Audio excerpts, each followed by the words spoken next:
Hi, I'm Chad with Move for Guitar. This lesson is from our series, How to Read Music for Guitar. In this lesson, I'm going to talk about accidentals. First off, if you like all the diagrams for this series, including the diagrams for this lesson, you can download our free e-guide, How to Read Music for Guitar. But I am working on it right now as I'm filming this lesson, so it might not be available as you're watching this lesson.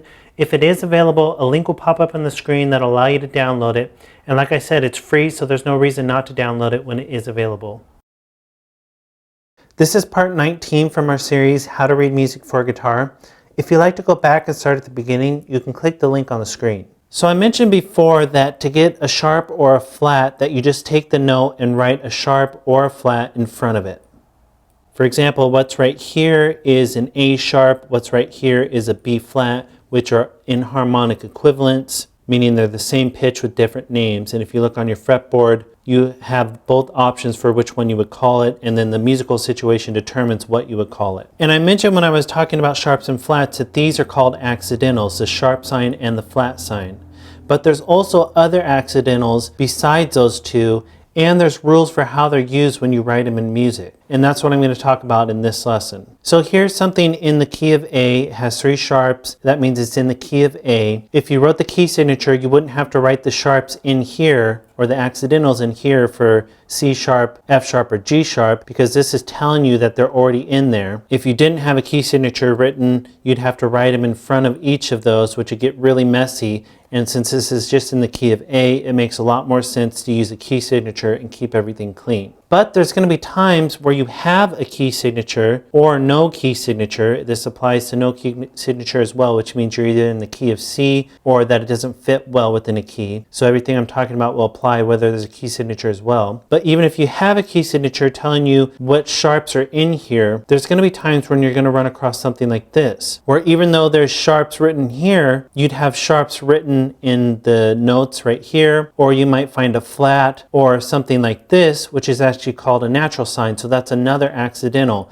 This right here is a natural sign. So 3 of the accidentals you've seen so far are the sharp sign, the natural sign, and the flat sign. Those are all accidentals that you'd write in front of notes. And the reason you might see something like this is because if you have a piece that's in the key of A major, the notes in A major are A, B, C sharp, D, E, F sharp, G sharp, back to A. Well, you may need to change one of those notes to break out of that key. And that happens a lot, where not all the notes are going to fit perfectly within that key. Even though the overall piece is in the key of A, you need to throw some notes in there that aren't in the key of A, and you would do that with accidentals. And there's rules to how these accidentals work, which I want to explain now. So we're just going to take a simple example like this. This is in the key of A. These are all A notes. In the key of A, there's no sharp on the A. It's just an A natural. You can see that none of these sharps are representing an A. Those represent C sharp, F sharp, and G sharp. So this first note right here is just an A natural. But then if I wanted to write an A sharp, if I wanted to break out of the key for a second and write an A sharp,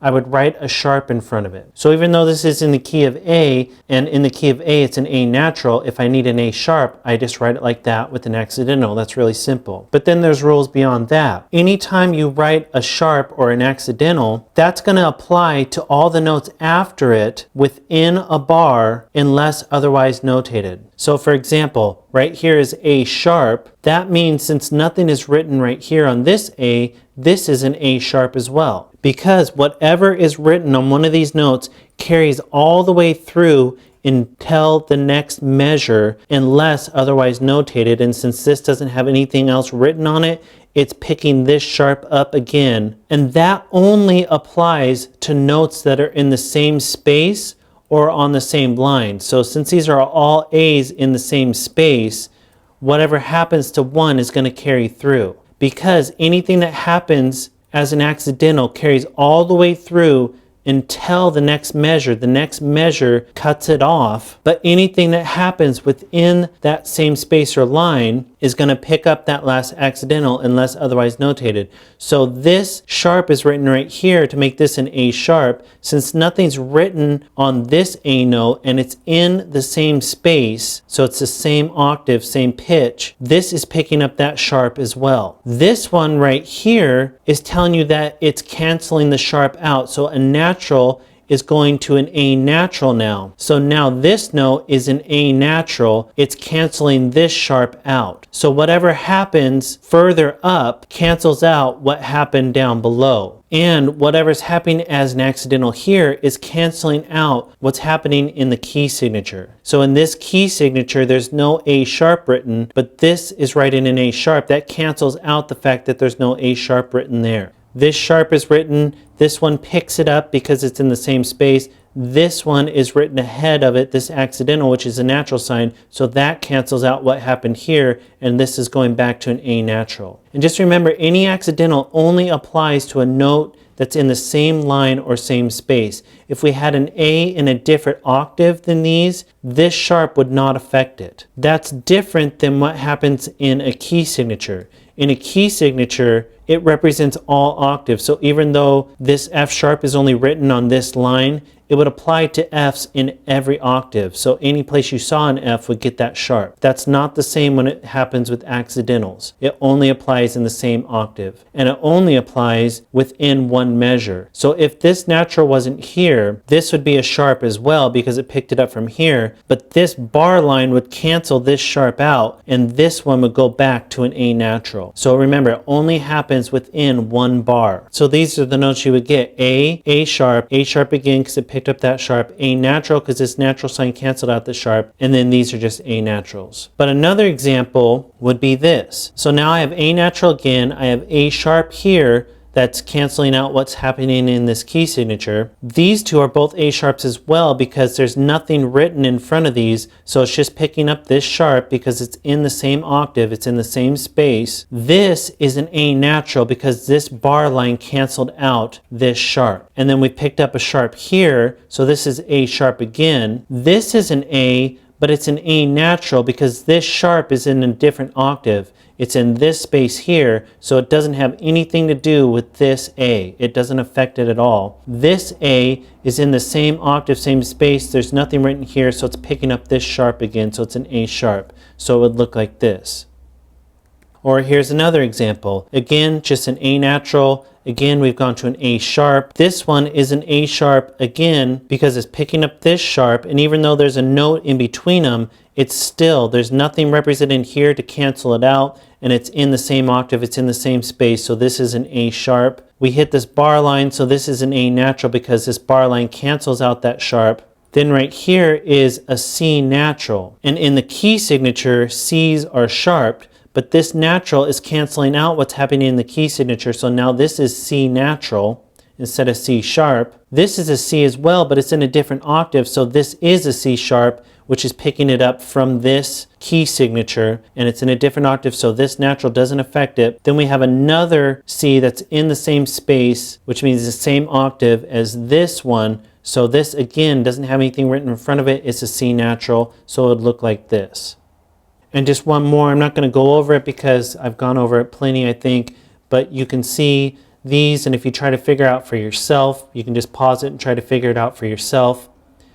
And then here would be the answers to all those notes. And again, they just all apply to the rules that I've been going over. So those are the rules for the accidentals when you write them in. Another thing you need to be aware of are two other accidentals. So now you've seen the sharp sign, you've seen the natural sign, and you've seen the flat sign. There are two more, which are called the double sharp and the double flat. And these aren't very common. You're not going to run into them very often, but you have to be aware of them.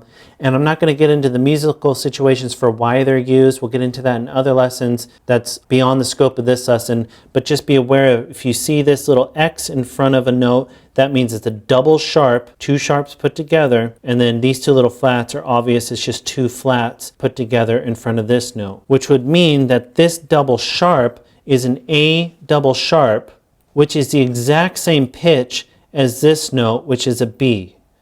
Because if you go from A, you go up a half step, you get A sharp, also known as B flat. You go up another half a step, you get A double sharp, which is the exact same pitch as B. Because if we were on our fretboard, this is A right here. If we went up to here, this would be A sharp. Then if we went up one more, we add another sharp on there, that's A double sharp, but it's also B. So if you're just looking at the notes on your fretboard, this is really just a B note. But there's going to be musical situations where you have to have these written in, which I said I'm not going to explain in this lesson, too big for the scope of this lesson, but you need to be aware of it when you see it. So this A double sharp is the enharmonic equivalent to B natural. So if it was written like this, you'd have H double sharp be right there on your fretboard. If it was written like this, you'd have B natural, which is the most common way you're going to see this, but you have to be aware of that. Same thing, these two notes are enharmonic equivalents. This is an A double flat.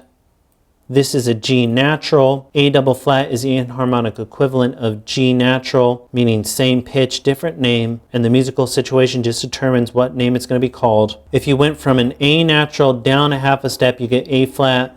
Go down another half a step, you get A double flat because you've added another flat onto it, which just really is a G natural, but depending on the musical situation, you might have to call it an A double flat. But again, it's not very common, so don't get too hung up on this. And these are actually written wrong. These are showing A's right here, so your A double flat or G natural would be right here. So you go down half a step, you get A flat. You go down another half a step, you get A double flat. But really it's just a G note. And again, I've mentioned multiple times, those are enharmonic equivalents where you have two notes that have different names, but they're the same pitch, and musical situations determine what name you give them. You don't call them both at the same time, unless you're just pointing out that you have both options if you're writing them on your fretboard and needed to. But writing on your fretboard, you'd never write double sharps, double flats if you're just writing chromatic scales. It'd be if it was falling in specific scales or specific intervals where you had to do that, but again, that's beyond the scope of this lesson. And you can check out my Music Theory for Guitar series, which talks a little bit about it, and will give you some theory behind why you would ever use those. But also, here is something you'll run across, which I've touched on briefly, but just to make sure you're really aware of it.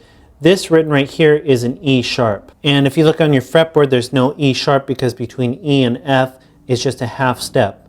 So an E sharp is technically just an F natural, which would land right here on your fretboard. Here's your E, go up half a step. This is E sharp, but it's really just an F natural. And the only reason you'd ever find an E sharp is based on musical situations, again, that I'm not going to dive into, but just be aware that if you run across something like an E sharp or a B sharp, those are spelled that way for specific reasons, but really an E sharp is just an F, a B sharp is just a C, because if you look on your fretboard, the space between E and F is a half step, the space between B and C is a half step. So just be aware of that for now, because you probably will run across it, and I don't want you to be confused by it. So that's an explanation of accidentals. Go ahead and move on to the next lesson where I'm going to talk about minor keys and the key signatures that are used for minor keys. And be sure to download the e-guide. All the diagrams are in there, and be sure to subscribe because we had at least one new lesson every day.